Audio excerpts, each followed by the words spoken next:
오늘 우리에게 주신 하나님 말씀은 이사야 53장 1절로 3절 말씀입니다. 이사야 53장 1절로 3절 말씀.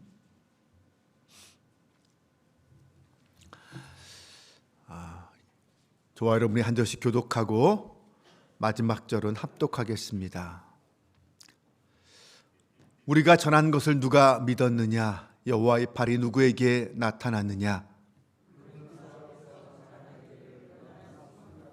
마른 땅에서 나온 뿌리 같아서 고운 모양도 없고 풍채도 없은즉 우리가 보기에 흠모할 만한 아름다운 것이요. 다 같이 그는 멸시를 받아 사람들에게 버림받았으며 간고를 많이 겪었으며 질고를 아는 자라. 마치 사람들이 그에게서 얼굴을 가리는 것 같이 멸시를 당하였고 우리도 그를 귀히 여기지 아니하였도다. 아멘. 새번역 성경으로 함께 화면을 보면서 한 목소리로 다시 한번 오늘 본문 말씀을 봉독해 보겠습니다. 우리가 들은 것을 누가 믿었느냐? 주님의 능력이 누구에게 나타났느냐? 그는 주님 앞에서 마치 연한 순과 같이 마른 땅에서 나온 싹과 같이 자라서 그에게는 고운 모양도 없고 훌륭한 풍채도 없으니 우리가 보기에 흠모할 만한 아름다운 모습이 없다. 그는 사람들에게 멸시를 받고 버림을 받고 고통을 많이 겪었다. 그는 언제나 병을 앓고 있었다.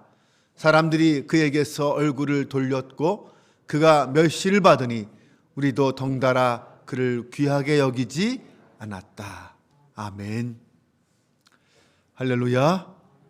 3월 첫날 새벽을 깨우고 하나님 앞에 나온 사랑하는 성도들, 고난과 부활의 절기 3월에 주님께서 우리에게 베풀어 주신 그 놀라운 은혜와 사랑이 여러분과 여러분 가정과 삶 속에 충만하시기를 주님의 이름으로 축원합니다. 우리가 무엇을 하든 자발적으로 하는 것과 누가 억지로 시켜서 하는 것은 분명히 다릅니다. 사람들의 심리는 누가 억지로 하라고 하면 오히려 더 싫어하고 거부하는 심보가 있습니다. 우리의 자녀들을 보아도 부모가 억지로 하라고 하면 명령하면 싫어하지만 스스로 좋으면 부모가 하지 말라고 해도 알아서 다 하고 맙니다. 누구든지 이렇게 자발적인 행동, 스스로 좋아서 결정하는 그런 용기, 그리고 아름다운 선택은 언제나 아름다운 일입니다. 본인이 좋아서 즐거운 마음으로 선택하면 아무리 힘든 일이라도 힘들어하지 않고 금방 하기 마련입니다. 그래서 아무리 힘들고 어려운 순간도 순식간에 이겨낼 수 있습니다. 그만큼 마음이 중요한 것이죠. 그렇게 감당하기 어려운 고난도 스스로 선택하며 살아간 사람들이 있습니다. 일제강점기에 예수 천당을 외치며 평안거리를 누리면서 복음을 전도한 이 최권능 목사님, 최봉석 목사님이죠. 근데 그분이 일제강점기에 일본 경찰에 체포되어서 감옥에 갇히게 되었습니다. 그때 동료 목사님들이 찾아와서 이 최봉석 목사님을 위로하기 위해서 하는 말이, 이렇게 고난당하지 말고 일본이 하라는 대로 하시고 조용히 목회만 하면 안 되겠습니까? 이렇게 말했습니다. 그때 이 최봉석 목사님은 고문은 내가 혼자서 몽땅 다 당하고 순교도 내가 할 테니 당신들은 교인들이나 잘 섬기시오. 이렇게 말씀하시고 끝내 순교를 당하셨습니다. 예수님은 하늘나라의 영광을 버리시고 사람의 몸을 입으시고 이 세상에 오셔서 가난하고 소외받는 사람들과 함께 하시며 친히 고난과 멸시를 당하셨습니다. 그렇게 해서 주님은 우리의 구원의 길을 열어주셨죠. 아마 여러분 중에 이 새벽에 누가 오라고 해서 오신 분은 한 분도 계시지 않을 거라고 믿습니다. 아멘. 네. 사실 요즘 누가 목사가 아무리 얘기해도 마음이 움직이지 않으면 나오지 않습니다. 여러분들도 정말 세상 바쁘고 피곤한 일 많을 텐데 그 모든 것 다 뒤로 하시고 이 자리에 나오신 것은 단순히 어떤 체면이나 목사 때문이 아니라 기꺼이 기도하기 위해, 하나님을 만나기 위해, 예배하기 위해 이 자리에 오신 줄로 믿습니다. 그리고 여전히 이 세상에 살아가는 성도들 중에는 주님이 남기신 고난을 경험하며 당하면서 주님을 섬기는 성도들도 많이 있습니다.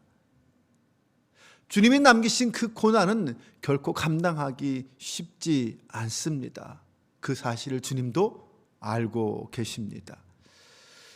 십자가의 고난을 선택하신 예수님처럼 신앙생활 속에서도 여러 가지 아픔과 고난을 선택하고 주님과 주님의 몸된 교회를 섬기는 사랑하는 성도들, 오늘 여러분들에게 주님의 크신 은혜와 복이 함께 하실 줄로 믿습니다.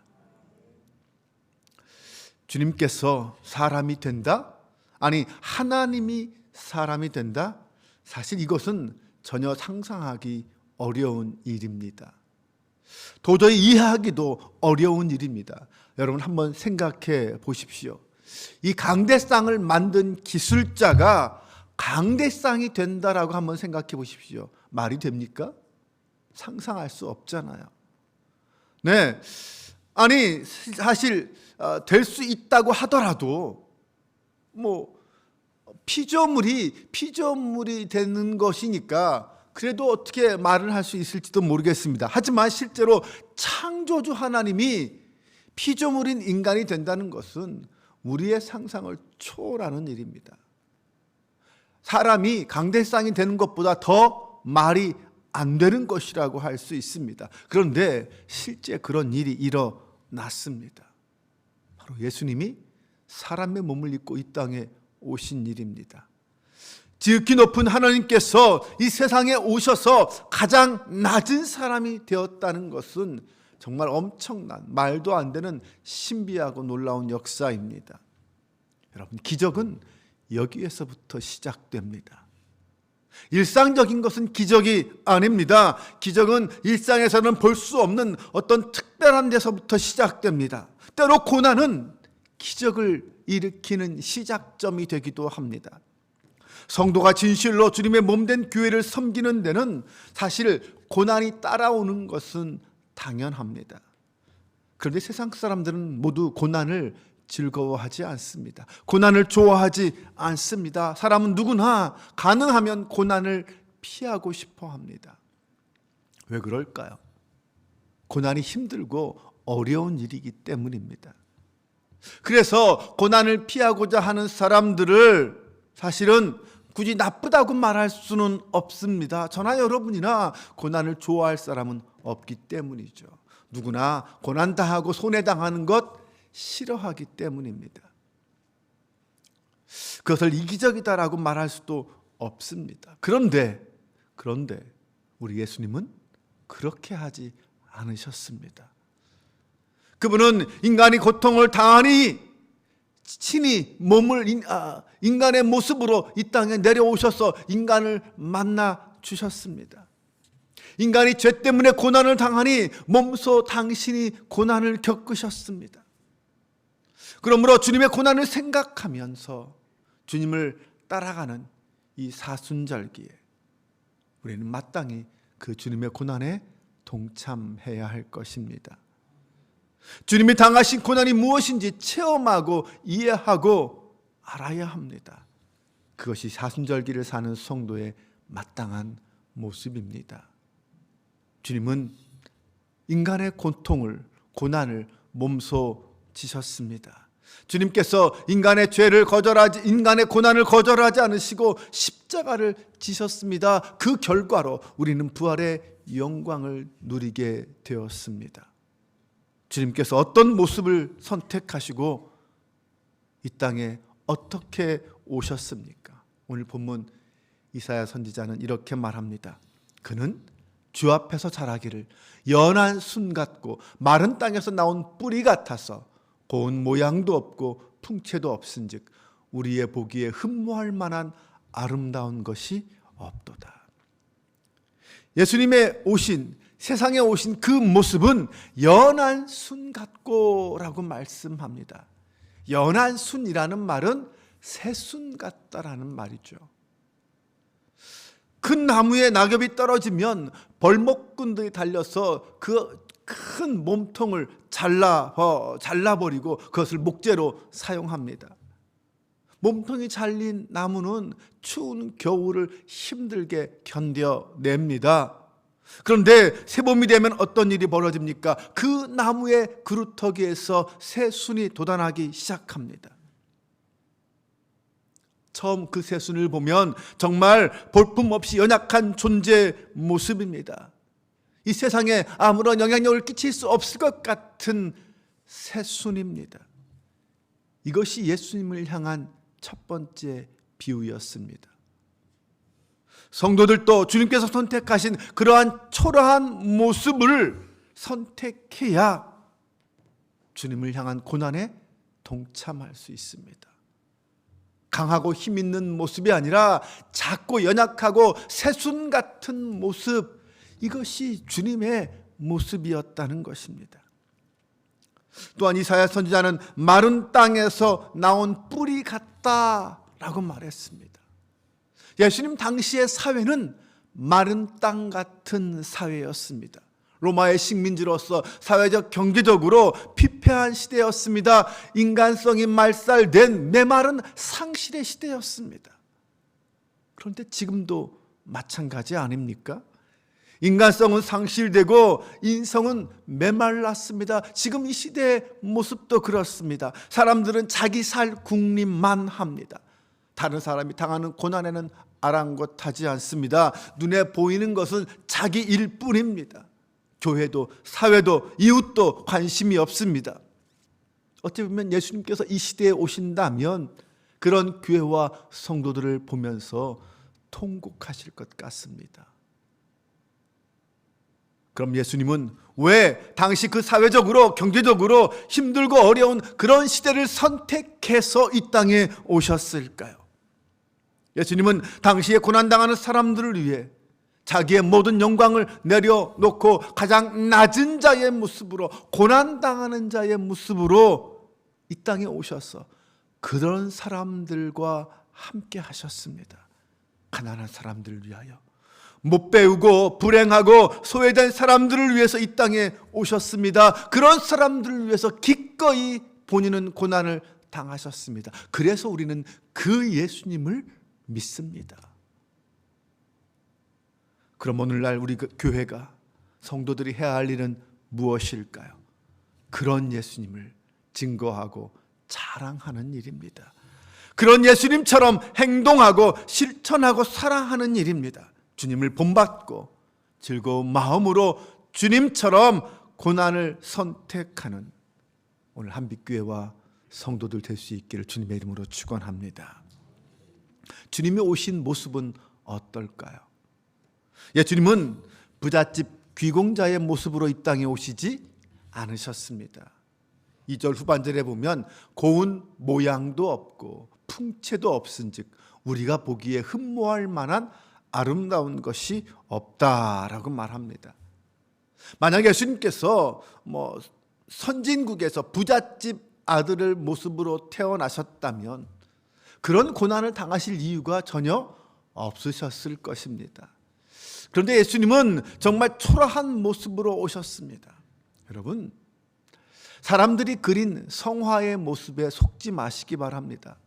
성화 속의 예수님의 모습은 어떻습니까? 풍채도 좋고 인물도 준수한 정말 아름다운 모습입니다. 그런데 성경은 예수님을 전혀 그렇게 그리지 않고 있습니다.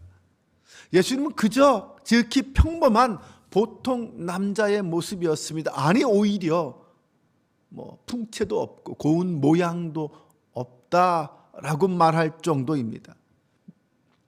네, 다만 그분의 말씀과 그분의 행동이 특별하셨을 뿐입니다.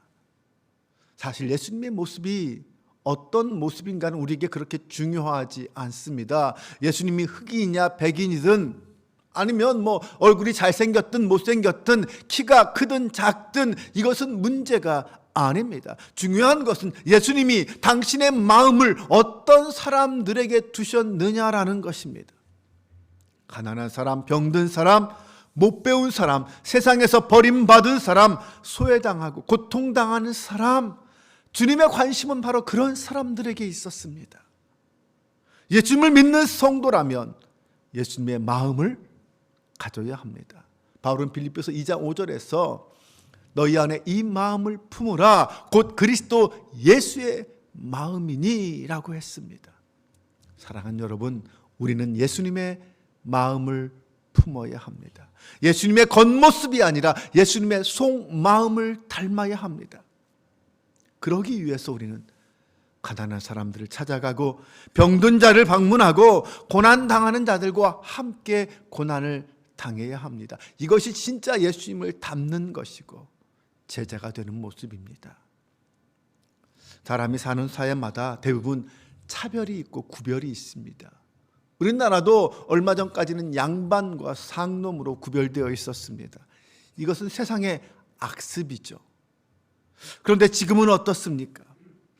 지금 세상은요, 가난한 자와 부자를 구별합니다. 배운 사람과 못 배운 사람을 구별하고요, 잘생긴 사람과 못생긴 사람을 구별합니다. 전라도와 경상도를 구별합니다. 이런 차별과 구별이 얼마나 많은 사람들의 눈에서 눈물을 흘리게 하는지 모릅니다. 그렇다면 이런 시대에 예수님이 오신다면 어떻게 하실까요? 이런 시대를 향하여, 이런 사람들을 향하여 무엇이라고 말씀하실까요? 오늘날 교회는 어떻습니까? 교회 안에도 이런 구별과 차별이 있진 않습니까? 사랑하는 여러분, 우리가 먼저 이런 악습을 버릴 수 있기를 바랍니다. 우리 앞에는 하나님이 허락하신 아름다운 미래가 기다리고 있습니다. 그 하나님 나라에서는, 하나님 앞에서는 목사나 장로나 권사의 직분이 중요하지 않습니다. 재벌이냐 가난한 사람이냐 그것이 중요하지 않습니다. 하나님 앞에서 모든 사람은 동등합니다. 우리는 결코 그런 의식이나 차별을 버려야 합니다. 자기를 비하하는 마음도 버려야 합니다. 그래야 교회가 든든히 서고 평안할 수 있습니다. 고난당하시는 주님의 모습은 어떤 모습이었습니까? 3절에 보면 그는 멸시를 받아 사람들에게 버림을 받았으며 간고를 많이 겪었으며 질고를 아는 자라. 마치 사람들이 그에게서 얼굴을 가리는 것 같이 멸시를 당하였고 우리도 그를 귀히 여기지 아니하였도다. 멸시를 받으신 주님은 멸시를 당하는 사람들을 사랑하십니다. 간고를 겪으신 주님은 간고를 겪는 사람들의 마음을 아십니다. 질병의 고통을 당하신 주님은 질병의 고통 중에 있는 성도의 마음을 아십니다. 사람들에게 멸시를 당하신 주님은 무시를 당하는 사람들의 고통이 무엇인지를 아십니다. 바울은 로마서 5장 3절과 6절에서 이렇게 말했습니다. 우리가 환난 중에도 즐거워하나니 이는 환난은 인내를, 인내는 연단을, 연단은 소망을 이루는 줄 알미로다. 소망이 우리를 부끄럽게 하지 아니함은 우리에게 주신 성령으로 말미암아 하나님의 사랑이 우리 마음에 부은 바 됨이니 우리가 아직 연약할 때에 기약대로 그리스도께서 경건하지 않은 자를 위하여 죽으셨도다. 환난을 통하여 소망을 이루신 그 주님처럼 이 땅에서 우리가 당하는 그 모든 고난과 시련 앞에 결코 무너지지 않고 주님의 죽음을 통하여 성령 안에서 우리에게 주신 생명을 열어 그 생명으로 살아가는 저와 여러분 되시기를 바랍니다. 사랑하는 여러분, 주님은 우리를 구원하시기 위해서 사람이 되는 것을 선택하셨습니다. 주님은 기꺼이 즐거운 마음으로 환난을 당하시고 십자가를 지는 고난을 선택하셨습니다. 그럼 오늘 우리는 어떻게 해야 할까요? 우리도 억지가 아니라 기쁨으로 주님과 교회를, 성도를 섬기는 것을 선택해야 할 것입니다. 우리도 즐거운 마음으로 기꺼이 십자가를 지고 주님을 따르는 성도가 될 수 있기를 바랍니다. 세상 것에 욕심을 내지 않고 겸손히 주님을 섬기는 하나님의 제자들이 될 수 있기를 바랍니다. 올해는 3월 31일이 부활절입니다. 사순절기로 가득한 이 3월에 주님과 함께 그 길을 걸어가고 동행하는 믿음의 길을 걷는 사랑하는 성도가 되시기 바랍니다. 고난과 순종의 길을 걸음으로써 주님 앞에 3월 31일에 최고의 기쁨과 감사와 부활의 영광을 함께 누릴 수 있는 저와 여러분 되시기를 주님의 이름으로 축원합니다. 기도하겠습니다. 아버지 하나님, 우리를 구원하시기 위해 기꺼이 하늘 영광을 내려놓고 이 땅에 오신 주님을 찬양합니다. 주님의 사랑과 헌신이 아니었다면 우리는 영원히 죽을 수밖에 없는 죄인들이었음을 고백합니다. 놀라운 그 주님의 은혜와 사랑 앞에 감사드립니다. 가장 연약한 자의 모습, 가장 부족한 모습으로 이 땅에 오셨지만 가장 강하고 가장 능력 있는 삶을 사신 주님을 믿습니다. 세상이 버렸지만 세상을 사랑하신 주님이심을 믿습니다. 이 모든 고난이 우리의 죄악 때문이었음을 또한 고백합니다. 이제 우리가 주님의 사랑 안에 제자의 길을 걷게 하여 주옵소서. 세상 속에서 주님이 걸으셨던 그 길에 서서 주님과 함께 동행하며 살아가는 저희 모두가 되게 하여 주옵소서. 3월을 시작합니다. 이 사순절기에 주님의 마음을 더 깊이 알아가고 주님의 뜻을 온전히 깨달아가는 하루하루 되게 하여 주옵소서. 이제는 우리 주 예수 그리스도의 은혜와 아버지 하나님의 사랑하심과 성령의 인도, 교통, 함께 동행하심이 나를 위해 고난당하신 주님을 따라 이 땅에서 고난당하기를 두려워하지 않고 날마다 담대한 믿음으로 내 십자가를 지고 주님을 따르리라 다짐하고 돌아가는 모든 성도들 위해 지금부터 영원까지 함께 하시기를 간절히 축원하옵나이다. 아멘.